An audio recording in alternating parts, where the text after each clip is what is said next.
apakah ada mungkin doa-doa tertentu atau mungkin amalan-amalan tertentu yang kita bisa ucapkan pada saat sembahyang atau dan sebagainya untuk segera mungkin bisa membayar atau melunasi utang niko punapi niko pemarginya mungkin tahu. Kalau kita di Hindu kan mengenal mantra ya. Kalau doa itu kita pakai bahasa sehari-hari, itu doa. Yang dimaksud dengan mantra kata-kata yang mengandung kekuatan magis ya. Kalau terkait dengan apa yang Yuda tanyakan, kan ada kata pepatah mengatakan antara usaha dan doa harus seimbang. Harus seimbang. Jadi usaha sudah kita lakukan,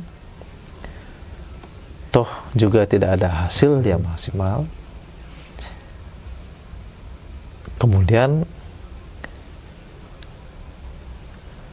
langkah kedua yang harus kita lakukan adalah dengan langkah batiniah, itu dengan memohon. Jadi dengan media mantra inilah kita memohon. Ada banyak sekali mantra-mantra yang berkaitan dengan rezeki, mantra yang berkaitan dengan hutang, artinya biar kita cepat bisa melunasi hutang, ada mantra-mantra yang harus kita ucapkan. Itu kita ucapkan setiap hari. Setiap kita sembahyang gitu. Setiap kita sembahyang ucapkan. Jadi dengan niat agar utang yang kita punya itu bisa kita cepat melunasi. Itu tujuan yang kita ucapkan. Bisa dipakai japa. Setiap hari kita ucapkan pakai japa. Jadi istilahnya kalau orang berjapa, semakin banyak kita mengucapkan, semakin kuat. Semakin kuat. Nah, jadi mantra itu biar berfungsi dengan baik, gitu ya. Biar berfungsi dengan baik, harus dibarengi dengan imajinasi yang kuat. Jadi tidak cukup hanya memantra. Maksud imajinasi itu seperti apa? Visualisasikan. Jadi ini terkait dengan hukum tarik menarik. Misalkan seperti Yuda ya, kan kita memohon agar hutang kita cepat lunas. Berarti yang kita inginkan apa? Kan rezeki, uang. Ketika mengucapkan mantra itu kita visualisasikan agar terjadi tarik menarik ini. Karena kita menarik, itu yang disebut dengan, kalau bahasa kerennya, law of attraction. Makanya ini harus berkaitan antara ketika kita memohon dengan imajinasi kita yang kuat, visualisasikan apa yang kita mau. Berarti bayangkan seperti ini. Ya, bayangkan kita butuh uang, bayangkan uang. Karena itu yang kita mohonkan. Dan dalami, lakukan dengan perasaan. Baru mantra itu cepat memurti. Istilahnya memurti, menjadi. Tuh.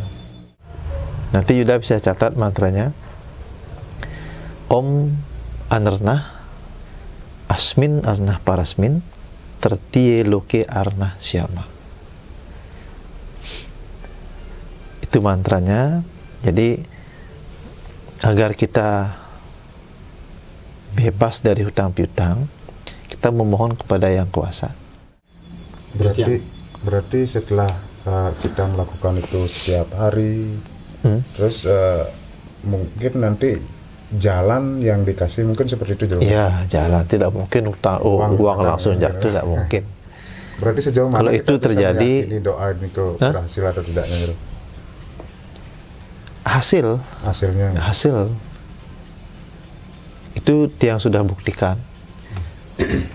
Karena dari dulu saya tiang nih dari yang namanya baru nikah terus tiang berhutang. Astungkara dengan menjalankan terapi batiniah, itu namanya terapi batiniah. Itu sangat penting kita lakukan. Mantra niku berarti jero nggih, mantra. Ya, terapi batiniah. Tiang matakan jero. Mana lebih nanti ada mantra dengan doa gitu jero, yang lebih sakral. Kalau mantra berarti nggih. Mantra. Itu mantra itu waktu mantra itu jero ada waktunya. Ya, tentunya kita harus tahu kapan waktu yang baik untuk mohon, biar tidak sia-sia, tidak sembarangan memohon.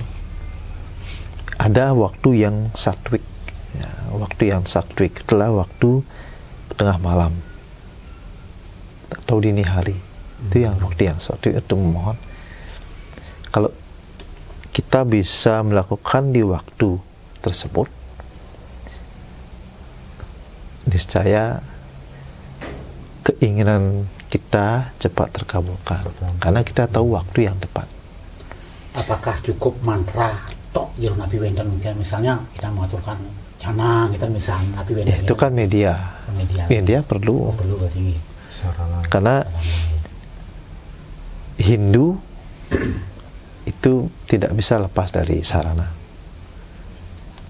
Sesuai dengan apa yang tertera di ajaran kita, harus ada dupa, bunga, air. Begitu sembahyang, air ini tetap ada di tempat suci. Sehabis sembahyang, itulah yang harus kita tunas. Karena anugerah Tuhan, anugerah Dewa itu masuk ke dalam air. Karena air itu adalah sumber amerta, kehidupan. Jadi itu yang tunas. Harus ada air suci. Setelah sembahyang, air itu akan menjadi tirta. Air suci itu yang tunas. Jadi ketika memohon ingin bebas dari hutang, melunas hutang, apa yang kita inginkan kan uang. Uanglah yang harus kita bayangkan, visualisasikan. Itu teknik bermantra. Kalau tidak terbukti, boleh datang ke sini lagi. Tetapi keberhasilan itu kan tergantung masing-masing individu. Keyakinan ya. Satu, tanamkan keyakinan yang kuat. Kalau ragu-ragu, jangan salahkan tiang. Kalau mantranya tidak berfungsi. Keyakinan ini mengalahkan segalanya. Kan ada istilah bahasa mantra, keyakinan mengalahkan segalanya. Yang kedua, tahu waktu yang tepat. Kapan waktu yang tepat kita memohon. Terus yang ketiga, teknis kita mengucapkan mantra, tahu. Jadi yang sudah sampaikan, bukan sekedar mengucapkan, tetapi pikiran kita harus terkoneksi dengan apa yang kita inginkan. Itu. Berarti untuk waktunya, kalau kita malam niki tengah malam, ya selanjutnya ya harus tepat. Jangan terus berubah. Kalau misalkan hari ini kita mulai jam 2 malam, besok jam 1, jam 3, tak disiplin, itu akan mengurangi nilai dari prosesi tersebut. Karena ini, kalau jam 2 malam terus, jam 3, itu yang disebut dengan waktu Brahma Muhurtam, waktu yang penuh karunia itu. Waktu itu berkisaran jam 3 sampai jam 5. Pilih dari sana. Jam 4 bisa bangun. Cuma niko mantan dulu untuk mantranya niko, atau mungkin kita mengawali dengan sembahyang. Ya, tentunya kan harus. Kalau tidak tahu tuntunan sembahyang, cukup kalau kita secara Hindu Bali kan ada Trisandya, Kramana sembah. Kan itu yang umum ya. Tetapi kalau yang mengkhusus, dia ada lagi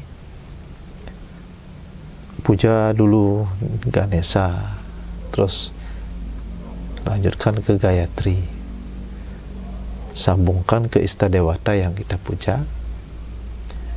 Setelah itu guru mantra Kalau pagi hari Brahma Murtam yang kita puja adalah Dewa Brahma. Berarti Gayatri Brahma itu kita ucapkan.